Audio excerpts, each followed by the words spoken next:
സാറേ എന്താടാ വാ നീ എവിടേക്ക്? എന്താടാ? എനിക്കൊരു രഹസ്യം പറയാനുണ്ടായിരുന്നു. ഞാനിപ്പോ പരോളിന് നാട്ടിൽ പോയി.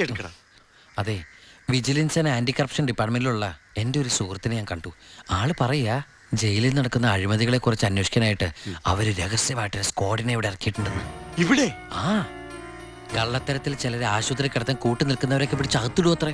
അങ്ങനെ എന്തെങ്കിലും ഉണ്ടെങ്കിൽ സാറ് സൂക്ഷിക്കണം കേട്ടോ. ആ പിന്നെ ഞാനിത് പറഞ്ഞു ആരോടും പറയരുത്. നമ്മുടെ ഡോക്ടറുടെയും സൂപ്രണ്ട് സാറിന്റെയും പണി പോകുന്ന എനിക്കിത് കാണണം. അവരും കുറച്ചുനാൾ തിന്നട്ടേന്നുണ്ടാ. എന്താ സാർ? ഉണ്ടെങ്ങോട്ട് പോയതാ? ആരെ? ഒന്നുമില്ല.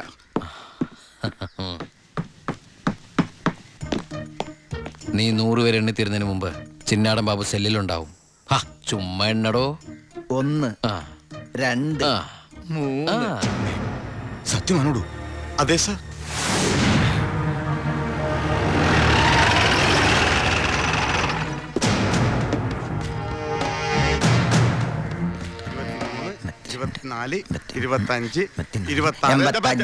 എന്താ കണക്ക് തെറ്റിക്കുന്ന? ഇത് വേറെ കണക്കാണ് സാറേ. ഈ എന്റെ കണക്ക് തെറ്റി. ഞാൻ എവിടെ നിർത്തിയത്? നീ നിർത്തിയതല്ല 85 മുതൽ ഞാൻ ഇവിടെ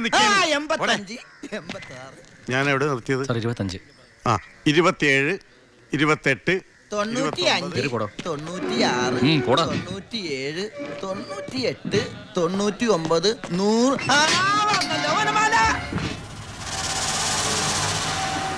ഹായ്, എവിടെയായിരുന്നു? എവിടേക്ക് അന്വേഷിച്ചെന്നറിയാമോ? പത്രത്തിൽ കൊടുക്കാൻ പോയതാ. എന്താടാ നീ സൂക്ഷിച്ചോ? ഓ എടാ ചിന്നടാ, വാളയാർ പരമശിവത്തിന് സെൻട്രൽ ജയിലിനുള്ളിൽ കാശറിയേണ്ട കാര്യമില്ല നിന്നിവിടെ തിരിച്ചെത്തിക്കാൻ. ബുദ്ധിമതി, വെറും ബുദ്ധി. നീയല്ലേ പറഞ്ഞത് എന്നെ ഇവിടെ ഇട്ട് കൊല്ലൂന്ന്? എന്നിട്ട് ഞാൻ പരോളിന് പോയി തിരിച്ചു വന്നപ്പോ നീ ആശുപത്രി പോയി കിടന്ന പിന്നെ എന്നെ ആര് കൊല്ലും? ഇവൻ എന്നെ മൂടോട്ടാക്കി അടങ്ങുള്ളൂ. മതി മതി, പോയി റെസ്റ്റ് എടുക്ക.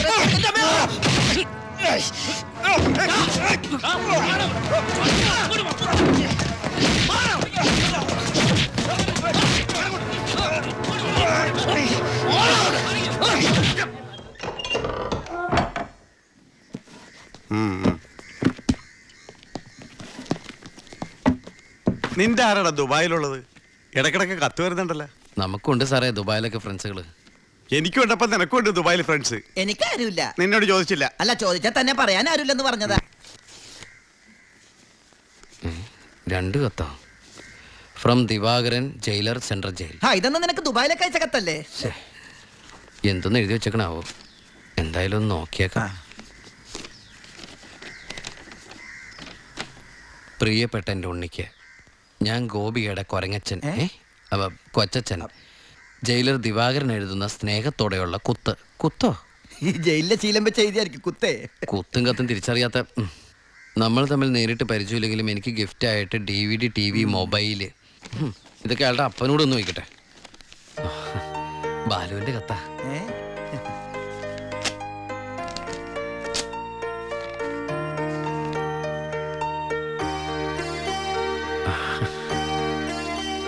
ബാലുവിന് SS സെലക്ഷൻ കിട്ടി. അവൻ ട്രെയിനിങ്ങിന് ചേർന്നു. ബെസ്റ്റ് ആദ്യത്തെ പോസ്റ്റിംഗ് ഈ ജയിലിലും ആയിരിക്കണം. അയ്യോ, അങ്ങനെയൊക്കെ സംഭവിക്കൂ? പറയാൻ പറ്റില്ല. നിന്റെ ബെസ്റ്റ് ടൈം അല്ലേ, ചിലപ്പോ അങ്ങനെ സംഭവിച്ചേക്കാം. ചുമ്മാ ഇരടാ, മനുഷ്യനോട് പൈലോ ഒന്ന് ടെൻഷൻ അടിക്കുമ്പോൾ അവൻ്റെ ഒരു തമാശ. എന്നാ നീ ഒരു മറുപടി എഴുത്. നിന്റെ ശിക്ഷ കഴിഞ്ഞിട്ട് ജോലിക്ക് കയറിയാ മതി. എടാ മണ്ട, ഒരു കത്ത് ഞാൻ എഴുതിയാലും വീട്ടിൽ നിന്ന് എഴുതിയാലും കയ്യിലെത്താൻ 1 മാസം എടുക്കും. ദുബായിലുള്ള എന്റെ ഫ്രണ്ട് കാസമിന്റെ പണിയാ കത്തുകൾ അങ്ങോട്ടും ഇങ്ങോട്ടും കൈമാറി അയച്ചോണ്ടിരിക്കുന്നത്. ഇത് ഞാൻ എഴുതിയ കത്താണല്ലോ. ചേട്ടാ, ഈ കത്ത് എങ്ങനെ ഇവിടെ വന്ന്? സാർ ആരെ നോക്കണത്? ഇത് കണ്ട, ഞാനിത് ദുബായിക്ക് എഴുതിയ കത്ത. ഇതെങ്ങനെ ഇവിടെ വന്നു? ഇനി ആ പോകുന്ന വിമാനത്തിൽ നിന്നെങ്ങാനും വിടതായിരിക്കോ? ആ വിമാനത്തിന് ഓട്ടയുണ്ടോ? അങ്ങനെയാണെങ്കിൽ ഇത് ആര് പൊട്ടിച്ചോ? അല്ല, ഈ പൈലറ്റുമാര് വെറുതെ ഇരിക്കും എങ്ങനെ വായിച്ചു? റെസ്പോൺസിബിലിറ്റി ഇല്ലാത്ത തെണ്ടികൾ, അന്യരുടെ കത്ത് വായിക്കുന്ന പട്ടികൾ. അല്ല, അനാവശ്യമായിട്ട് എന്തെങ്കിലും കത്തിൽ എഴുതിയിരുന്നു? എല്ലാ ആവശ്യമുള്ള സാധനങ്ങളാ. DVD, TV, mobile. ഇതിപ്പോ എന്റെ കൈ കിട്ടിയ ഇല്ലെങ്കിലോ? ഞാൻ ഈ സാധനങ്ങൾ പ്രതീക്ഷിച്ചിരിക്കില്ലേ? ഏതായാലും ഞാൻ ഇതൊന്നും കൂടി പോസ്റ്റ് ചെയ്യാൻ പോയത്. ഡോണ്ട് ഓപ്പൺ പൈലറ്റ് കൂടി പുറത്ത് എഴുതിക്കോ. അതെന്തിനാ? ഇല്ലെങ്കിൽ ഇനിയും പൊട്ടിച്ച് വായിച്ചാലോ? എഴുതി പോസ്റ്റ് ചെയ്യാം.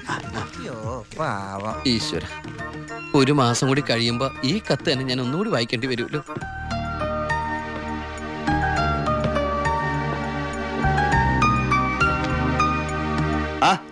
എന്താടോ?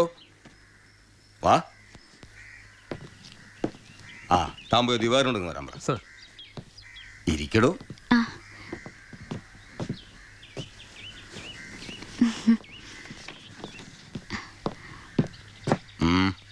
സാർ സി ബ്ലോക്കിൽ ചിന്നാടനും പരമശിവനും തമ്മിൽ വീണ്ടും തല്ലുണ്ടായി. അവൻ പല തവണയായി ആ ചിന്നാടന്റെ മെക്കിട്ട് കയറണം. താൻ പോയി തൂക്കിയെടുത്തോളൂ വാടോ ആ പരമശിവത്തെ. നിനക്ക് എന്തിന്റെ സൂക്കേടാണ്? മറ്റുള്ളവരോട് മര്യാദയ്ക്ക് പെരുമാറുന്ന നിനക്ക് ഇവനോട് മാത്രം എന്താ ഇത്ര വലിയ സൂക്കേട്? സൂപ്രണ്ടിന്റെ കൈ കിട്ടിയാലുണ്ടല്ലോ പിന്നെ എനിക്കൊന്നും ചെയ്യാൻ പറ്റില്ല. അവനാണെങ്കിൽ സൂപ്രണ്ടിന്റെ ആളും. സാറാരാളാ? ഞാൻ വതളങ്ങിയ അങ്ങോട്ടും ഇങ്ങോട്ടും അറിയും. എന്താന്ന്?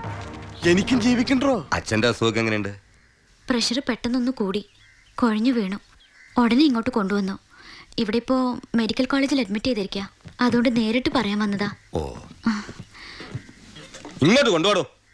ചെല്ലടങ്ങട്.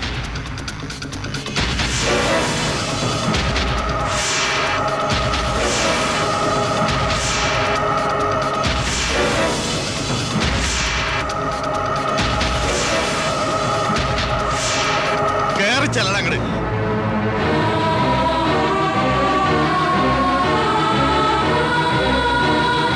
എന്നിട്ട് എല്ലിങ്ങനെ കയറുന്നു. മോളെ നീ പോരും. വാ.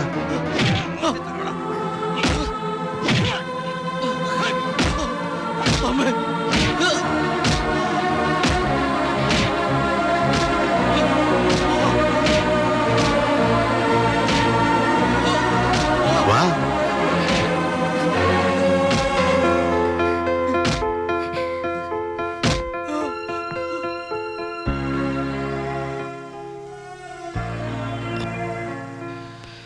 ഇടി കൊണ്ടതിനേക്കാൾ വേദന അവളെ കണ്ടപ്പോഴായിരുന്നു. ഇനിയിപ്പോ വീട്ടുകാരറിയും, നാട്ടുകാരറിയും. അടുത്ത വണ്ടിക്ക് എൻ്റെ കുടുംബം മൊത്തം എവിടെ എത്തും? ഞാൻ ഈ കളിച്ച കളിയൊക്കെ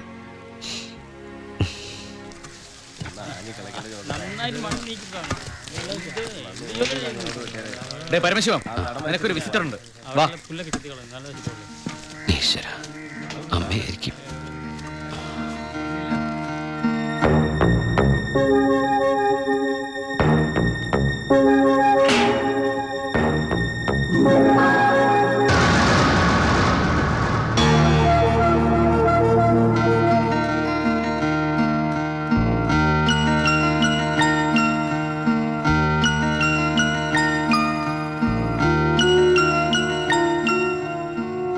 നിങ്ങളുടെ ദുബായ് പൂജപ്പുര സെൻട്രൽ ജയിലിന്റെ അകത്താണെന്ന് ഇവിടെ വെച്ച് കണ്ടപ്പോഴാണ് മനസ്സിലായത്.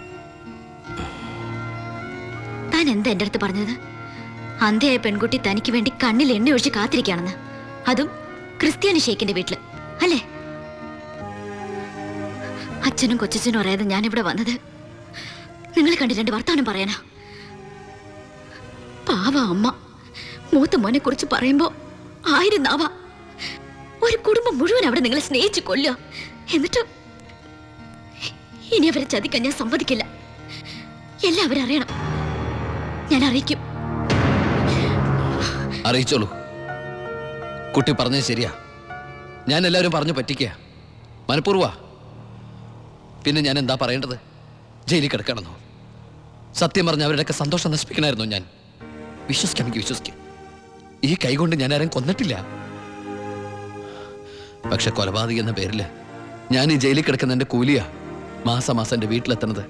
അതുകൊണ്ട് അവരൊക്കെ അവിടെ ജീവിതത്തിൽ ഈ നിമിഷം വരെ എൻ്റെ ഭാവിയെക്കുറിച്ച് ഞാൻ ചിന്തിച്ചിട്ടില്ല. താനിപ്പോ പറഞ്ഞില്ലേ എല്ലാരും ഞാൻ ചതിച്ചെന്ന്?